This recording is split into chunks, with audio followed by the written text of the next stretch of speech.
Livro Livres para Emagrecer, capítulo 5. O início de uma nova imagem. Agora que você consagrou a Deus o seu apetite e seus hábitos alimentares, acha-se preparado para ter um novo padrão de vida e alimentação. Está caminhando para sua meta, seu corpo mais esbelto. Não sabeis que sois santuário de Deus e que o Espírito de Deus habita em vós? 1 Coríntios 3,16. Sua motivação para emagrecer está sendo direcionada pelo Espírito Santo, pelo Senhor Jesus e por sua palavra. E não somente irá emagrecer, mas também terá um corpo, o seu templo, mais forte e sadio. Que maravilhoso tempo para o Espírito Santo ele será! Será forte, firme, saudável e não um corpo intoxicado de comida, nem subnutrido, flácido e doentio. Se alguém destruir o santuário de Deus, Deus o destruirá, porque o santuário de Deus, que sois vós, é sagrado. 1 Coríntios 3,17.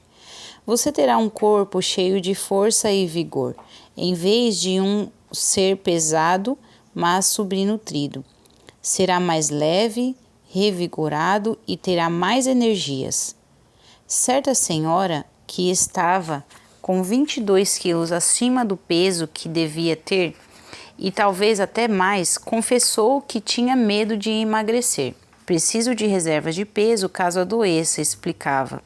Se alguém tem abrigado essa ideia, deve rejeitá-la agora mesmo. O excesso de peso não favorece a saúde em nada. Pelo contrário, prejudica-a. Recentemente, houve um congresso no Instituto Nacional de Saúde cujo tema era a obesidade e o povo americano, que reuniu bioquímicos, médicos, psicólogos, sociólogos. Nele foram divulgadas algumas das últimas descobertas a respeito da obesidade que todos precisamos conhecer. São elas: 1.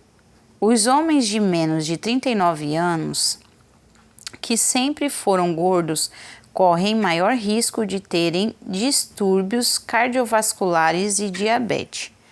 Um homem de 35 anos que pesa 90 quilos e deveria pesar 70, eleva em 67% a possibilidade de sofrer morte súbita.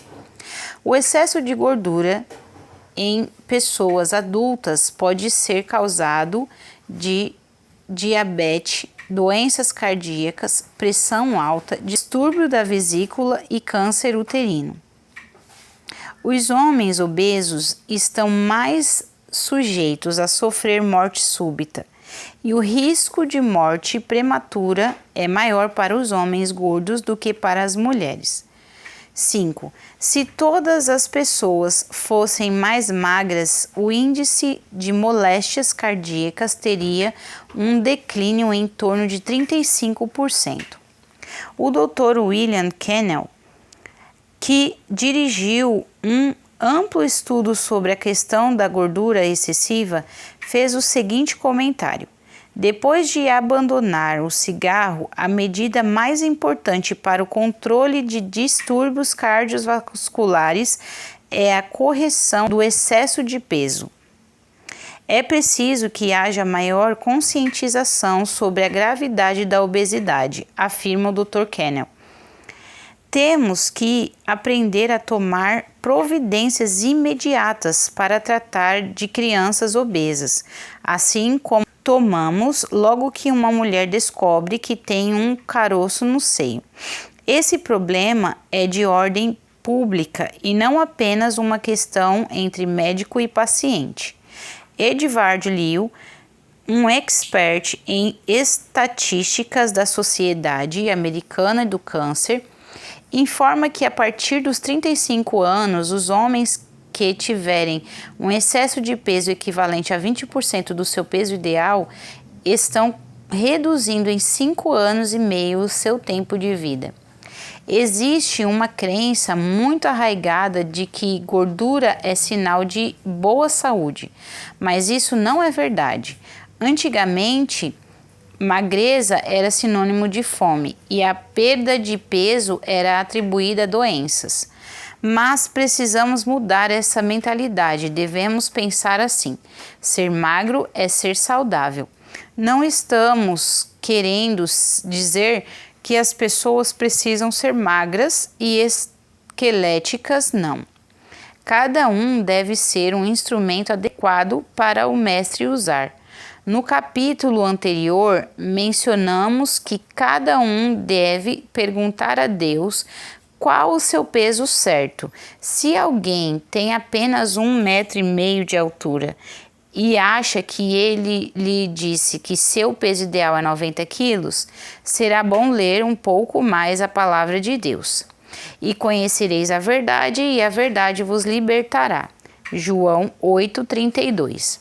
Se alguém acha que o Senhor está lhe dizendo para comer doces que o farão engordar, a fim de que possa ter energias, talvez esteja precisando ler mais a Bíblia.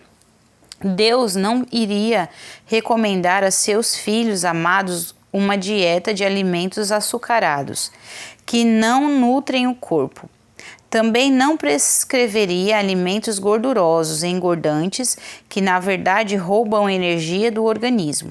É como disse uma senhora, aliás, muito acertadamente: se Jesus vivesse hoje, será que o veríamos sair de um supermercado com 12 saquinhos de salgadinhos chips, um para cada discípulo? Na época em que Jesus estava desenvolvendo seu ministério de pregação na orla do Mar da Galileia, era sempre seguido por muitas pessoas. Elas estavam encantadas, admiradas com os sinais e as maravilhas que ele operava. Enfermos eram curados, aleijados passavam a caminhar. Era o mais extraordinário e maravilhoso evento que já tinha apreciado. Certo dia, Jesus subiu a um monte e sentou-se ali com seus discípulos. A Páscoa, a festa dos judeus, estava próxima e o Senhor se preocupava com o fato de que aquela gente precisava alimentar-se. Como sempre, sua preocupação se voltava para o povo.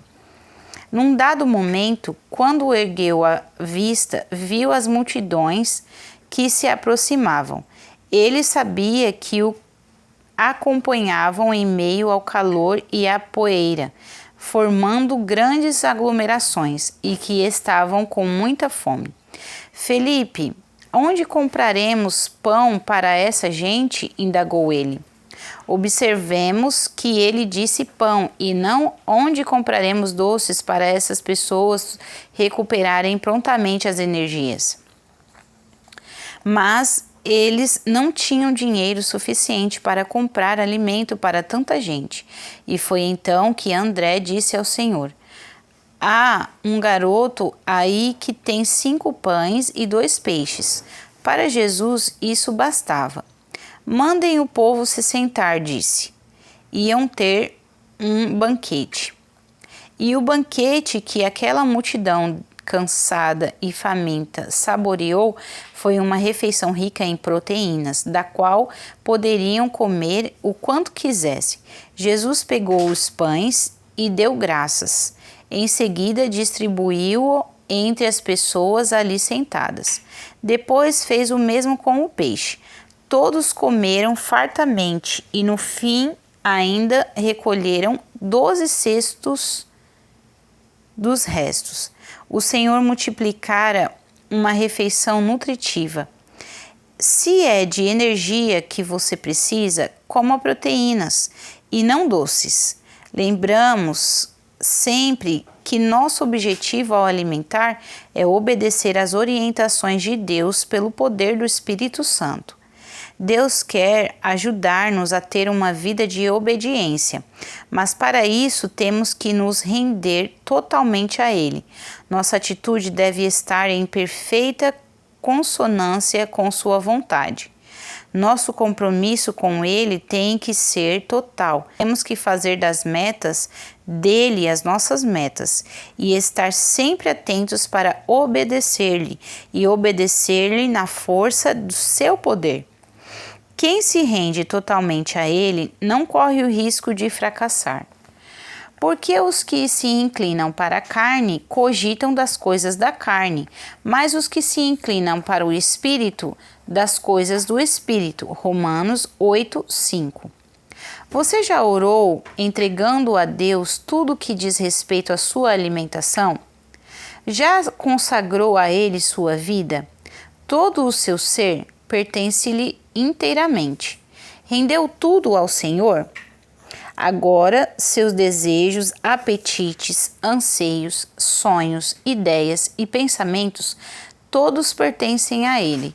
Sua mente agora cogita das coisas do Espírito, porque o pendor da carne dá para a morte, mas do Espírito para a vida e paz. Romanos 8 e 6. Então, quando se sentir frustrado, nervoso, preocupado ou deprimido, entediado ou com a impressão de que ninguém o ama, que é um rejeitado, não precisará mais comer para se reanimar. Poderá alimentar-se da palavra de Deus, nutrindo sua mente com a sabedoria, força e poder que há nela. Pela leitura e meditação na palavra de Deus, com um pensamento sempre voltado para ela e mantendo uma constante comunhão com o Senhor, você encontrará vida e paz. Por isso, o pendor da carne é inimizade contra Deus, pois não está sujeita à lei de Deus, nem mesmo pode estar. Portanto, os que estão na carne não podem agradar a Deus. Romanos 8, 7 e 8. Agora, todos os regimes que você tentou fazer antes com esforço próprio são coisa do passado. Peça perdão a Deus por essas tentativas de buscar o emagrecimento por métodos carnais. É conhecendo e cumprindo a vontade de Deus para a nossa vida que recebemos as bênçãos do Senhor. Dessa vez você não se frustrará, pois sabe que Deus quer ajudá-lo a perder peso. Sabe que Ele o ama e se interessa por seu corpo, e se encontra bem ao seu lado, ajudando-o e abençoando-o nesse processo de emagrecimento, cujo objetivo é a glória dele. Vós, porém, não estáis na carne, mas no Espírito, se de fato o Espírito de Deus habita em vós. Se habita em vós o Espírito daquele que ressuscitou a Jesus dentre os mortos, esse mesmo que ressuscitou a Cristo Jesus dentre os mortos, vivificará também os vossos corpos mortais, por meio do Espírito Santo de Deus, que em vós habita. Romanos 8, 9 e 11. Se o Espírito de Deus ressuscitou a Jesus Cristo dentre os mortos, é claro que pode ajudar-nos a emagrecer. Nós possuímos em nosso interior uma estação de força e quando aprendemos a utilizar essa energia, podemos chegar às alturas com poder e força de vontade ilimitados. É você que manda. Ninguém, pois, vos julguei por causa de comida e bebida, ou dia de festa, ou lua nova, ou sábados, porque tudo isso tem sido sombra das coisas que haviam de vir. Porém, o corpo é de Cristo. Colossenses 2, 16, 17. Isso significa que o controle de nossa alimentação está em nossas mãos, pelo poder do Espírito Santo. Então, pode até acontecer que nossa melhor amiga nos diga: ah, esqueça isso e coma uma fatia desse bolo que fiz especialmente para você. Se essa amiga gosta realmente de nós, irá respeitar nossa decisão de obedecer ao Senhor e emagrecer. Irá entender o fato de recusarmos o bolo. Anne é descendente de italianos e sua família aprecia boa comida e em grande quantidade. O resultado foi que, comendo tanta massa e doce, Anne, que é de compleição miúda, pesava 36 quilos a mais do que deveria. Todas as vezes que vai em casa, enfrenta uma dura luta, pois sua mãe fica insistindo em que coma mais um pouco, ou coma a sobremesa. Fiz só para você. E ela tem que ser firme com a mãe e dizer-lhe claramente: Mãe, estou fazendo um regime em obediência a Deus e não quero desobedecer a Ele. É por isso que não vou comer mais lasanha e não vou querer o doce. A mãe se sente um pouco ofendida, mas sua mágoa não dura muito. Algumas pessoas acham que expressar amor por outrem é dar-lhes coisas gostosas como doces e bolos. Quando lhes mostramos que para nós amor não é isso, elas aprendem a se expressar de outra forma. Outra coisa que pode acontecer também é encontrarmos amigos que digam: Você quer emagrecer? Que bobagem, você não é gorda. Ah, vamos lá, faça uma extravagância, uma vez só não irá estragar seu regime. A tentação de ceder pode ser muito forte, mas você não precisa ceder. Pode manter-se firme sim. Agora você está levando uma outra vida, com disciplina e domínio próprio. A tentação de comer o que não deve pode ser muito forte, mas você não é obrigado a comer. Você pode responder: Não vou fazer nenhuma extravagância, não vou comer isso. Por favor, não insista comigo. Regimes prejudiciais. Ninguém se faça árbitro contra vós outros, pretextando humildade e culto a anjos. Colossenses 2,18. Fazer regime na força da carne pode levar uma pessoa a ter prazer em se humilhar, mas quando estamos emagrecendo por obediência a Deus e com o incentivo e auxílio dele, não procuramos depreciar a nós mesmos, pois estamos sempre cientes de que Ele nos ama. Ele se interessa profundamente por nós, por nossa saúde e vigor. Estamos orientando nossa alimentação segundo as instruções dele e não queremos prejudicar nem macular esse corpo que é tão precioso para ele. Por tudo isso, precisamos estar atentos a algumas práticas bastante prejudiciais. Devemos evitá-las a todo custo. Primeiro, regimes que estão na moda. Essas dietas que determinam que se coma apenas um tipo de alimento, como o regime da banana, da maçã, da proteína, etc., representam um alto risco para a saúde. Certa vez, em uma reunião de um grupo do OV, havia uma jovem de semblante muito triste, os olhos constantemente fixos na dirigente, pareciam vibrados a ponto de chamar a atenção dos que estavam ao seu lado. Eles ficaram intrigados com a presença da moça ali por duas razões. Primeiro, não tinha excesso de peso. Aliás, ela era bem magra e parecia até subnutrida. Em segundo lugar, tinha uma expressão distante, ausente, como se estivesse quase em estado de transe. Após a reunião, ela pediu para falar com a dirigente em particular.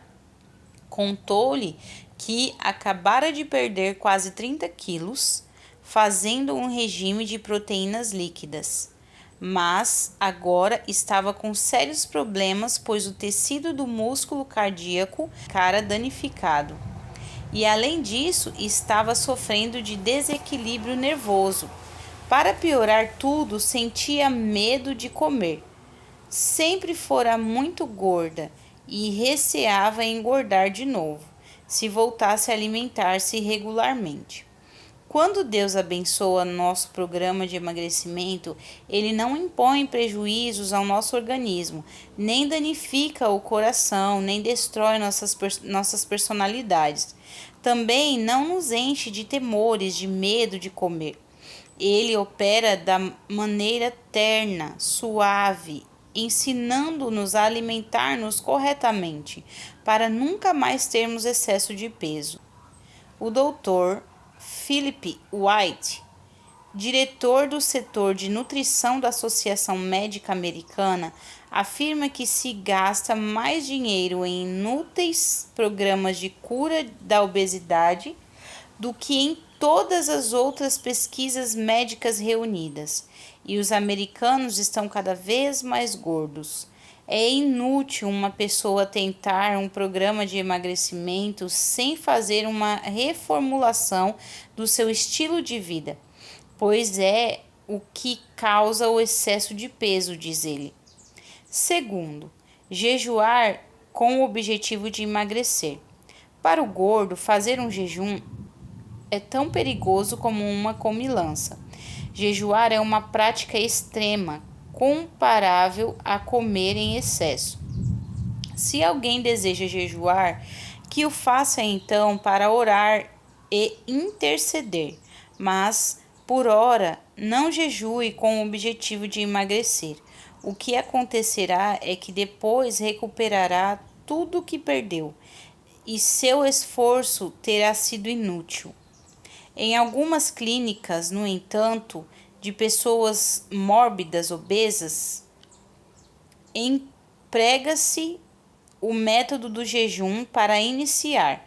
Depois, aos poucos, vão submetendo o paciente a um regime alimentar com baixo teor de calorias. Assim, logo no início, ele sofre uma perda substancial, para em seguida submeter-se a um emagrecimento mais gradativo.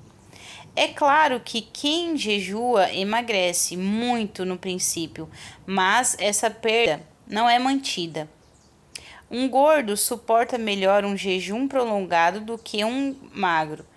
Nos primeiros dias, entre o quarto e o 14º dia, o emagrecimento é sensível, mas ele pode perder mais líquidos que gordura e logo os recuperará. Num processo de jejum, os gordos perdem mais peso do que os menos gordos. Na fase inicial da abstenção, perde-se gordura, mas também proteínas, o que é bastante indesejável. A perda de proteínas pode resultar em interrupção do crescimento dos cabelos e em ressecamento da pele, e, consequentemente, escamação. Com a manutenção do jejum, a perda de gorduras aumenta, ultrapassando a de proteínas. O jejum tem algumas vantagens, porém, ele oferece alguns benefícios, embora seja preciso ressaltar que a direção do OV não o indique como um método de emagrecimento. Um desses benefícios é o fato de que os órgãos e tecidos do organismo que estão sobrecarregados podem descansar e se refazer. Outro é que, se o jejum for de pelo menos 6 dias, o organismo expelirá substâncias tóxicas e venenosas. A circulação do sangue melhora e a resistência orgânica aumenta. Pelo jejum, as células do corpo se renovam, revitalizam e se purificam. Então, o jejum não deixa de ter suas vantagens, mas se alguém quiser jejuar, não o faça com o objetivo de emagrecer. O plano do OV é que seus membros aprendam a comer. Se morrestes com Cristo para os rudimentos do mundo, porque, como se vivesse no mundo, vos sujeitais a ordenanças, não manuseie isto, não proves aquilo, não toques aquilo outro. Tais coisas, com efeito, têm aparência de sabedoria, como culto de si mesmo, e falsa humildade, e rigor ascético. Todavia, não tem valor algum contra a sensualidade. Colossenses 2, 20, 21 e 23. 3. Medicamentos, comprimidos, balas e gomas de mascar, injeções cirúrgicas, etc. Também não são a solução adequada. O método correto de emagrecer e manter o peso abaixo é modificar a forma de se alimentar. Algumas pessoas desesperadas para emagrecer recorrem a uma cirurgia de ponte, que é perigosa e muito dolorosa, além de o período pós-operatório ser muito doloroso e cansativo. A eficiência da operação só dura 5 anos e, em alguns casos, nem chega a tanto. O problema desses recursos, comprimidos, balas e medidas auxiliares, tais como cirurgia, é que não eliminam a principal razão pela qual as pessoas exageram na comida: a satisfação do prazer carnal. Como é que uma pessoa fica gorda? Satisfazendo o prazer carnal. Por que ela volta a engordar depois de haver emagrecido? Por causa do prazer carnal. Por que continuam gordas, embora desejam emagrecer? Por causa do prazer carnal. Por que engordam em vez de emagrecer? Porque satisfazem o prazer carnal. Mas ninguém pode fazer uma cirurgia para resolver ou remover o prazer carnal. E tampouco podem inibi-lo tomando comprimidos, chupando balas antes das refeições, nem substituindo uma delas por um envelope de pó nutricional solúvel. Também não é com injeções e medicamentos que conseguimos eliminar o controle que esse prazer exerce sobre nós. Mais cedo ou mais tarde, ele se revigora de novo e engordamos. E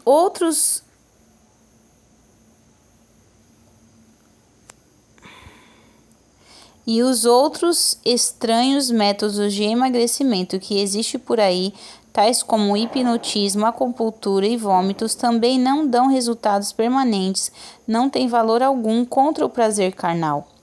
Ninguém se faça árbitro contra vós, outros, pretextando humildade e culto a anjos. Colossenses 2,18. Nosso árbitro é Deus, e somos nós que, pelo poder do Espírito que em nós habita, deliberamos como vamos agir em relação às orientações que Ele nos dá. Desse modo, se o quisermos, Ele indicará os alimentos que devemos ingerir e a maneira como devemos fazê-lo. Além do mais, Ele nos supre de forma poderosa, com força e poder. Aquele que começou a boa obra em vós, há de completá-la até o dia de Cristo Jesus. Filipenses 1:6. Ele não permitirá que fracassemos. Antes de tudo, porém, temos que abandonar todos os regimes da moda e programas de restrição alimentar que experimentamos no passado, reconhecendo que são totalmente ineficazes contra o prazer carnal. Esses regimes, esses artifícios e promessas tinham aparência de sabedoria, como culto de si mesmo e falsa humildade e rigor ascético. Todavia, não tem valor algum contra a sensualidade. Oração. Senhor Jesus, arrependo-me de haver procurado satisfazer meu prazer carnal.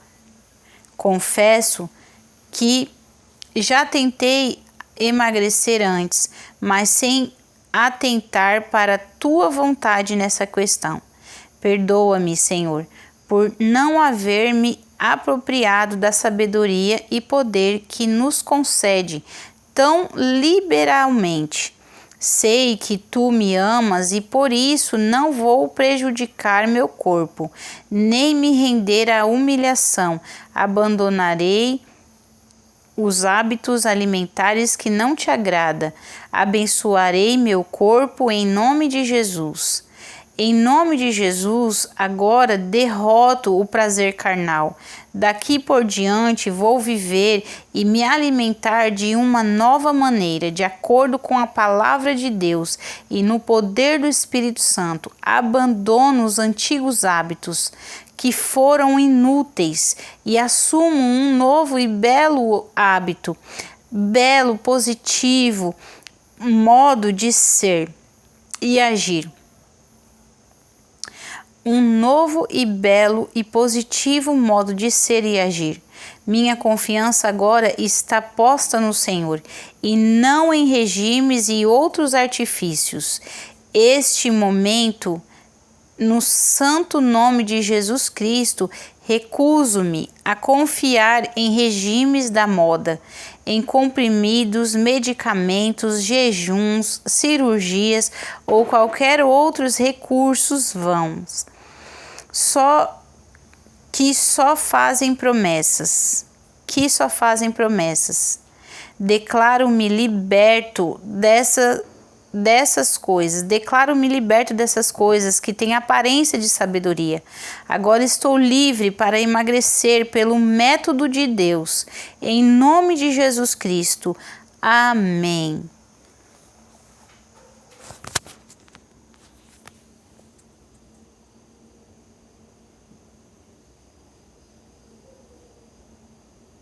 Mas ele